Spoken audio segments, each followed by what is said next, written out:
하나님 말씀, 오늘은 우리 이사야서 15장에 있는 말씀입니다. 이사야서 15장 1절에서 9절에 있는 말씀, 구약성경 985쪽입니다.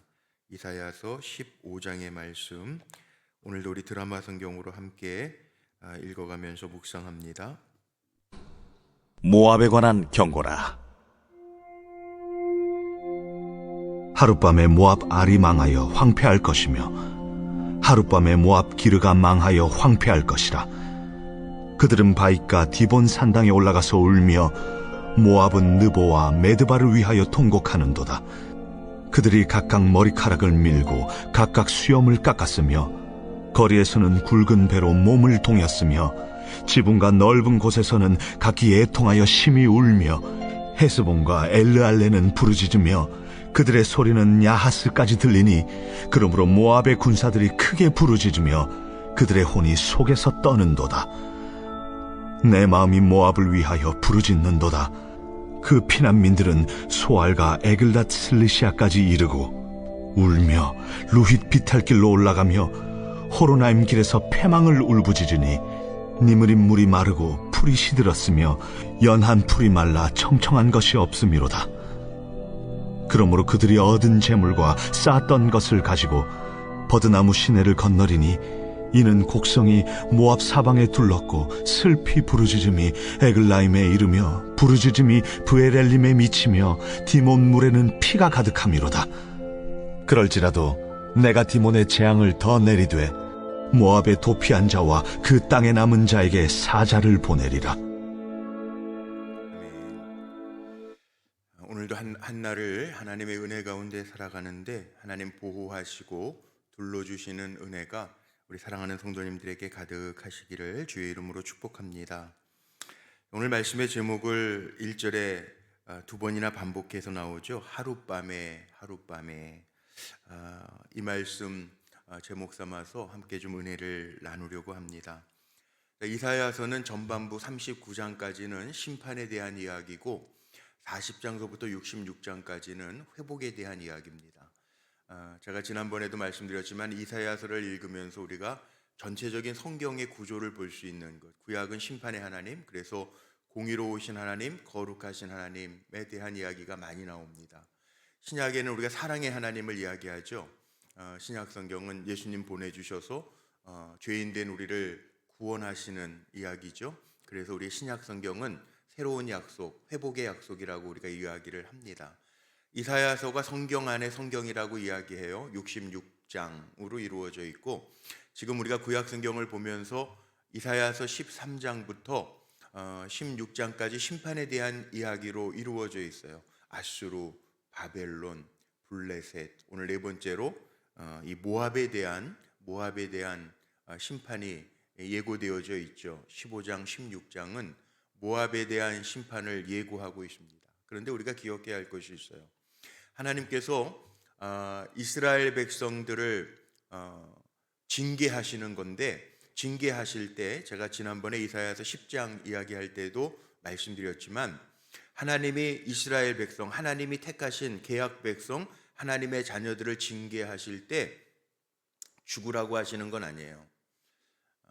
주변의 강대국 아수르나 바벨론, 페르시아, 모압, 암몬 통해서도 하나님께서 이스라엘 백성에게 정신 차리라고 야단, 징계를 하시지만, 어느 부모가, 우리 다 부모 아닙니까? 어느 부모가 자녀가 잘못될 때 야단 칠 수 있지만 죽이려는 부모가 어디 있어요?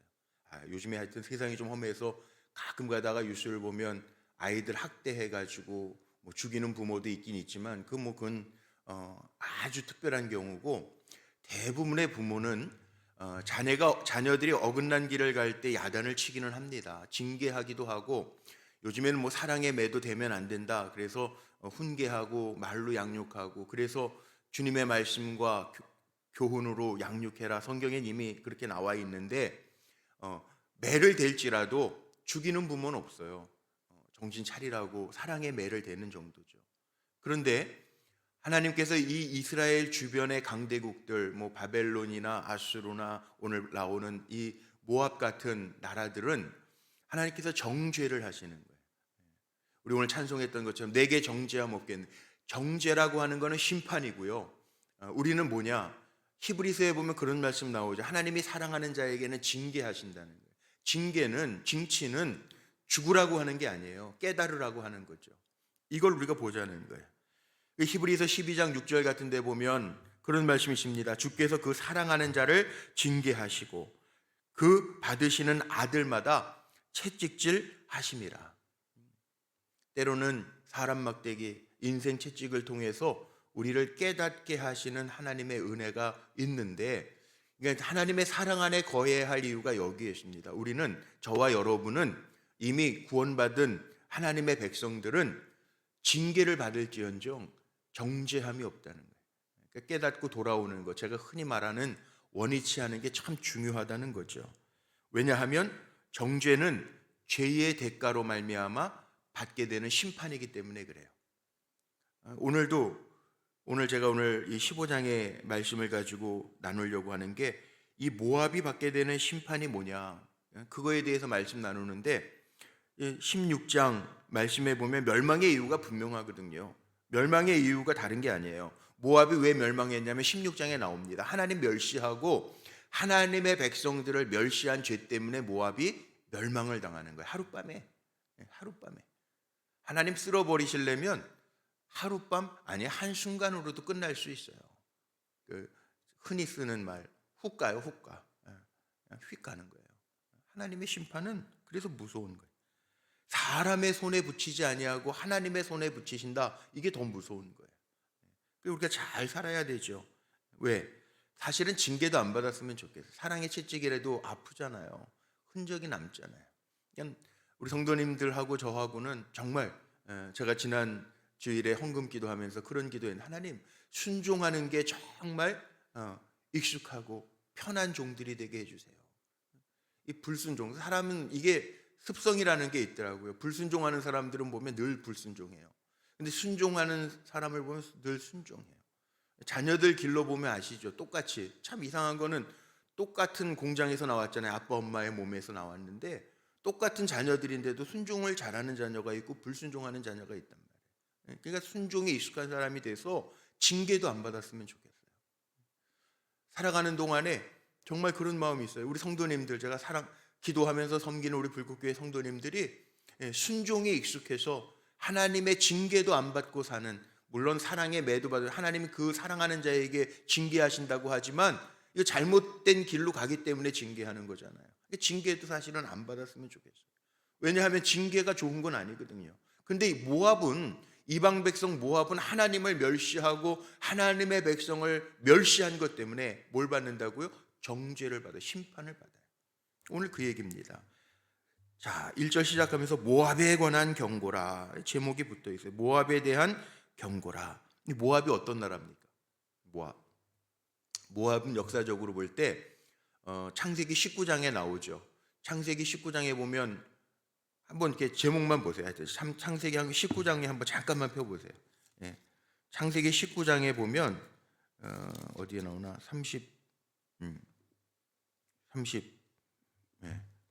30절서부터 나오네요.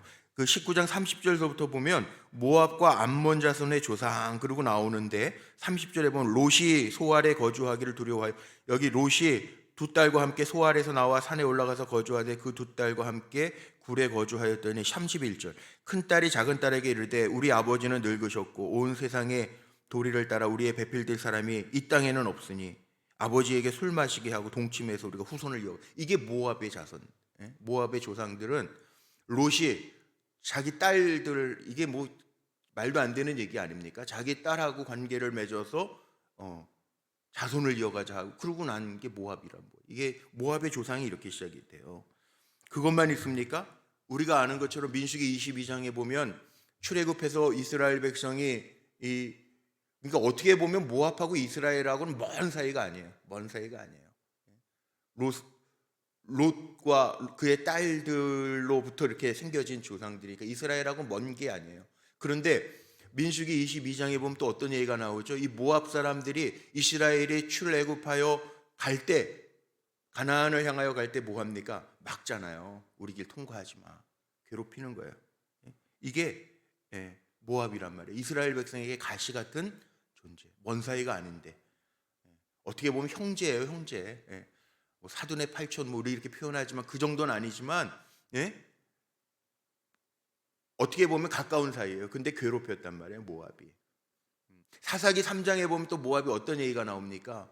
그 에웃이 해방시키긴 하지만 모압 왕 에글론이 이스라엘 백성들을 괴롭혔단 말이에요, 18년 동안.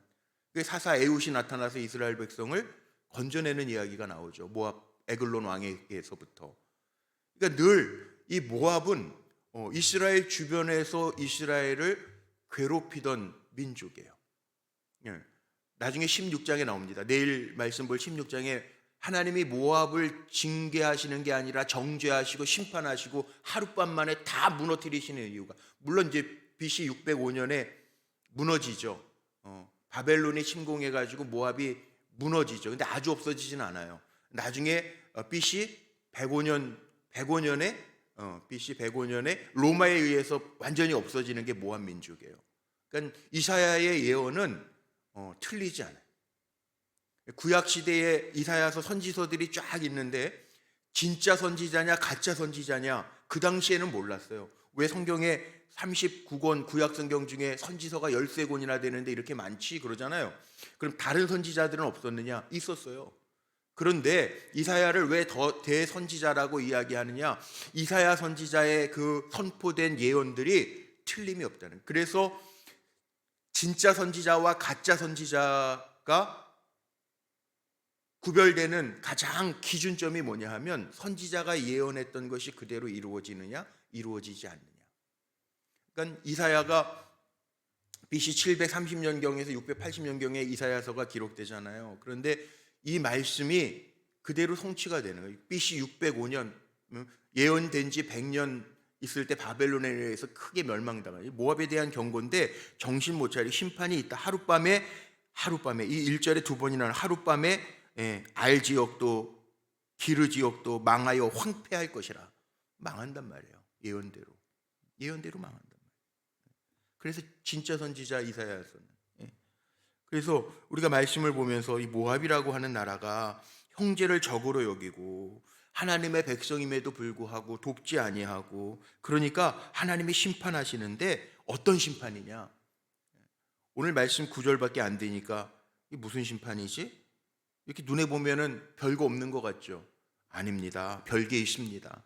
하룻밤에 망하여, 1절에 보니까 하룻밤에 모압 기르가 망하여 황폐할 것이라. 하룻밤에 이거 무서운 겁니다. 하룻밤에. 다 그런 건 아니에요. 제가 또 이렇게 선포했다고 뭐 저주받았다 그렇게 생각하지 마세요. 무슨 지진이나 대홍수가요 하룻밤에 끝나잖아요. 그냥 순간이잖아요. 지진 몇 초 동안 막 하룻밤 사이에 무슨 일이 일어날지 모르는 거예요. 실은 우리가 아침에 이렇게 나와서 호흡 생명 가지고 하나님 앞에 예배하는 게 얼마나 귀합니까? 이 하룻밤 안녕하셨어요. 이게 원래 인사는 밤새 안녕하셨어요 이거예요. 요즘에는 그런 찬양을 잘 안 해요. 저희 어렸을 때에는 밥 먹을 때 꼭 이렇게 두 손 모으고 날마다 우리에게 양식을 주시는 은혜로우신 하나님 참 감사합니다. 요즘 이 노래 애들 잘 안 부르잖아요. 근데 가만히 생각해 보세요. 양식이 먹을 게 많으니까 감사도 별로 없어요. 예전에 저 어렸을 때만 해도 아마 여기도 다 제가 지금 부르는 노래 아시나요? 날마다 우리에게. 그 2절은 뭡니까? 날마다 우리에게 생명을 주시는 은혜로우신 하나님 참 감사합니다. 그거잖아요. 근데 생명도 요즘에는 건강시대를 살아가고 그러니까 생명 주심에 대한 감사도 없고 양식을 주심에 감사도 사실은 별로 없어요. 곡조도 막 틀리잖아요. 이게 하도 안 불러가지고. 날마다 우리에게 양식을 주시는, 날마다 우리에게 생명을 주시는. 하룻밤 만에 황폐하게 될 것이다. 모압에 대한 심판입니다. 하룻밤에. 바벨론이 하루 사이에 침범해가지고 다 황폐하게. 이게 참 문제죠. 하룻밤 만에 무너져요. 왜? 모압이 이렇게 심판을 당한 이유는요, 무슨 살인죄를 저질러서가 아닙니다. 이 16장에 나오는 대로 뭐예요? 형제를 사랑하지 않은 거, 하나님 멸시하고 하나님의 백성을 멸시한 죄. 물론 피를 나는 형제도 있고 뭐 이렇게 믿음 안에서 제가 추석 연휴라 주보에 목회 칼럼을 미리 쓰느라고 이번 주에 온 세대 연합 예배로 11시에 드리는 예배 그 주보 만드느라고 칼럼을 어제 미리 다 써서 보냈는데 제가 쓴 게 그거예요. 가족. 우리가 한 가족입니다. 우리 뭐 피를 나눈 건 아니지만 예수의 보혈의 피로 우리가 믿음 안에서 한 가족 된 공동체 아닙니까? 우리 불꽃교회뿐만 아니라 어떻게 보면 공교회라고 요즘에 공교회성을 많이 강조하는데 다 한 형제고 자매 아니에요? 사랑하라는 거예요. 피를 나눈 형제도 있고 믿음 안에서 이루는 형제들도 있지만 괴롭게 하지 말라는 거예요. 모압처럼 하지 말라는 거예요. 그러면 심판하시는 하나님이 모압을 하룻밤에 황폐케 하고 망하게 하시는 것처럼 심판하지 하룻밤에 하나님 하실 수 있어요. 그러니까 우리는 순종하면서 살아요. 왜? 가장 큰 계명이 뭡니까? 예수님 말씀하셨잖아요. 하나님 사랑하고 이웃 사랑해라. 이 계명을 순종하면서 살면 돼요. 괴롭게 하지 말고 힘들게 하지 말고 모압처럼 못되게 굴지 말고 하나님 멸시하지 말고 하나님의 백성들 멸시하지 말고 그렇게 살라는 거예요. 안 그러면 하룻밤 만에 심판 당하게 될 것이다. 두 번째 보세요. 이 본문 4절 같은 데 보시면 그들의 혼이 속에서 떠는도다. 이게 무슨 얘기냐 하면요. 울부짖으리니 이거 뭐죠? 5절에도 보세요. 울부짖으리니. 그 다음에 이는 곡성이 모압 사방에 둘렀고 슬피 부르짖음이 에글라임에 이르며 이게 무슨 얘기? 부르짖음, 울부짖, 통곡해도요 위로가 없어요. 모압 하나님의 심판이 시작되니까 통곡해도 위로가 없어요. 도울 사람도 없어요. 이게 문제죠. 큰 어려움 안 당했으면 좋겠지만 어려움을 당해도 도울 수 있는 사람들이 있으면 뭐가 되죠? 위로가 됩니다. 그런데 어려움을 당했는데 도울 리도 없고 위로할 리도 없어요. 그러니까 괴로운 거죠. 여기 오늘 말씀 속에 보니까 그거예요. 애통하는 자는 복이 있나니 저들이 위로를 받을 것이며. 이 하나님이 서로 사랑하면서 슬픈 일 당할 때 위로하는 자도 있고 하나님 자체도 우리가 고린도후서 1장에 보면 하나님 위로의 하나님이시라잖아요. 그렇게 말씀하시잖아요. 환난 중에 우리를 위로하사 우리로 하여금 하나님께 받은 위로로서 모든 환난 있는 자를 위로하게 하시리로다. 하나님 위로의 하나님이시잖아요. 우리도 그렇게 어려움을 당할 때 위로할 수 있는 사람으로 살아야 되는데 모압은 뭐예요? 하나님의 심판이 시작되니까 부르짖고 곡하고 소리 지르고 울부짖어도 도우리가 없다는 거예요. 하나님의 심판이 하룻밤에 무너지는데 도우리도 없어요. 위로해 줄 사람도 없어요. 이거 같은 큰 심판이 어디 있겠어요? 그렇다는 거예요.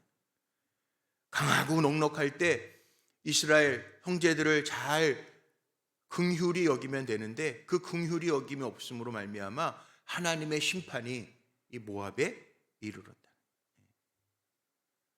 마지막 세 번째는요. 여기 구절을 한번 보시죠. 디몬 물에는 피가 가득함이로다. 그럴지라도 내가 디몬의 재앙을 더 내리되 모압의 도피한 자와 그 땅에 남은 자에게 사자를 보내리라. 이게 무슨 말입니까? 피할 곳도 없어요. 도울 사람도 없는데 피할 곳도 없어요. 디몬 물에는 피가 가득함이로다. 얼마나 이게 무서운 심판입니까? 피가 가득해. 그런데 그럴지라도 내가 디몬의 재앙을 더 내리되 모압의 도피한 자와 그 땅에 남은 자에게 사자를 보내리라. 하나님의 심판이 계속된다는 거예요. 이게 문제죠. 하나님의 심판이 끊이지 아니하고 계속된다는 거예요. 하나님을 무소부재하신 하나님이라고 이야기합니다. 어디서나 계시는 하나님. 피할 곳이 없어요. 아무리 피해도 피할 곳이 없어요.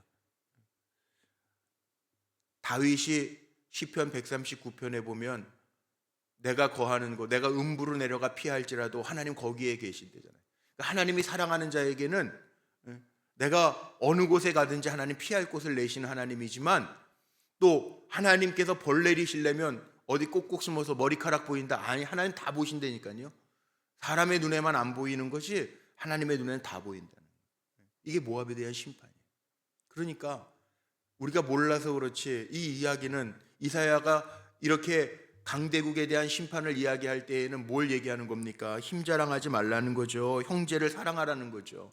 그래야 하나님의 심판, 정죄로부터 벗어난다라고 하는 이야기를 하는 거잖아요. 형제를 침략하고 괴롭혔던 죄로 말미암아 지금 그 성경에 지금 13장서부터 계속 나오는 게 바벨론, 아수르, 블레셋에 이어 오늘 나오는 모압. 하나님이 심판하신다는 것을 지금 이사야의 선지자의 입을 통해서 예언하시는 거예요.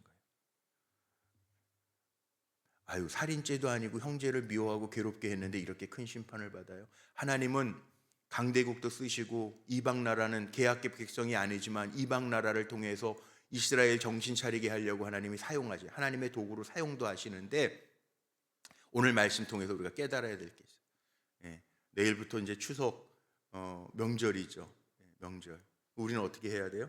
하나님의 명령에 순종해야죠. 하나님 사랑하고 하나님 앞에 예배 잘 드리고 형제 이웃을 사랑해야. 이웃에 가장 가까운 게 누굽니까? 형제들이잖아요. 다투지 말고, 다투는 사람이 없겠지 요즘에. 다투지 말고 사랑하면서 살라는 거예요. 모압이 심판당한 게 무슨 살인죄나 큰 전쟁을 일으킨 죄가 아니에요. 이스라엘을 멸시하고 괴롭힌 죄예요. 형제들 멸시하지 말고 사랑하면서 하라. 내 주변에 있는 사람들, 위로가 필요한 사람들에게 위로하면서 살라는 거예요. 성경 말씀 거꾸로 뒤집으면 그거예요. 심판받지 않으려면 하나님의 말씀에 잘 순종하고 그렇게 살아가면, 물론 잘못도 안 해서 징계도 안 받았으면 좋겠지만 이렇게 이방 나라에 심판이 임했는데 그걸 보면서 타산지석 우리에게 거울 삼으라는 거예요. 거울 삼고 잘 살라는 거예요. 물론 새벽에 나오시는 분들은 이렇게 심판받을 분 없을 거예요. 그런데 우리에게 마음 다시 한번 새롭게 하고, 명절 앞두고 있는데 가족들을 만나도 이웃들을 만나도 사랑하고 말 한마디라도 내 말을 통해서 위로받고 힘 얻을 수 있게 살아가는 거, 이것이 하나님의 기쁨이 되는 삶임을 기억하면서 그렇게 살아가는 저와 여러분 모두가 되시기를 주님의 이름으로 축복합니다. 기도하시겠습니다. 하나님, 오늘 말씀을 통해서 모압이 왜 심판을 받았는지 잘 기억하고 우리는 하나님 사랑하고 이웃들 사랑하면서 살아갈 수 있도록 인도하여 주옵소서. 모압이 하나님을 멸시하고 이스라엘 백성의 고통을 돌아보지 않고 그들의 가는 길을 방해하는 죄 때문에 이렇게 정죄함을 받았는데, 우리는 혹이라도 지금 내 주변에 나의 위로를 기다리고 있는 형제나 이웃이 없는지 살펴보면서 주님의 마음으로 대할 수 있는 참 진짜 그리스도인이 될 수 있도록 인도하여 주옵소서. 오늘도 예배드리며 드려진 예물이 있습니다. 사랑하는 딸 아이 갖게 하심을 감사하며 건강한 자녀 태어날 수 있도록 지켜주옵소서. 기도의 제목을 적어 올려드리는 아빠의 기도가 있습니다. 하나님 기억하여 주옵소서. 손주들의 이름을 적어 주님과 동행해 주실 줄로 믿고 올려드리는 소원의 예물이 있습니다. 주님의 손으로 양육하여 주옵소서. 드려지는 속회 예배 예물이 있습니다. 모일 때마다 두세 사람이 모인 곳에 내가 함께 하신다고 약속하신 하나님의 은혜가 임하게 하옵소서. 특별히 내일부터 추석 명절 연휴가 시작됩니다. 우리 사랑하는 성도들, 누구를 만나든지 어느 자리에 있든지 하나님의 영광이 되는 종들이 되게 하시고, 우리 때문에 이웃과 형제들이 위로를 받을 수 있도록 축복하여 주옵소서. 우리 사랑하는 성도들이 축복의 통로로만 하나님 앞에 쓰임받게 하시고 기쁨으로 감사로 충만케 하시되, 하나님 먼 길 오고 가는 성도들도 있습니다. 주님 눈동자같이 지켜주시고 살펴주옵소서. 명절이면 더 외롭고 어려운 이들도 있습니다. 주님 기억하시사 주님의 손으로 채워주시고 붙들어 주옵소서. 연약한 이들에게는 치료의 광선을, 문제와 씨름하고 있는 이들에게는 세상에서 얻을 수 없는 샬롬의 평안을 덧입혀 주실 줄로 믿고, 오늘 한 날도 생명 주셨으니 감사함으로 살게 하실 줄로 믿고, 우리를 사랑하시는 예수님의 이름으로 감사하며 축복하며 기도하옵나이다. 아멘.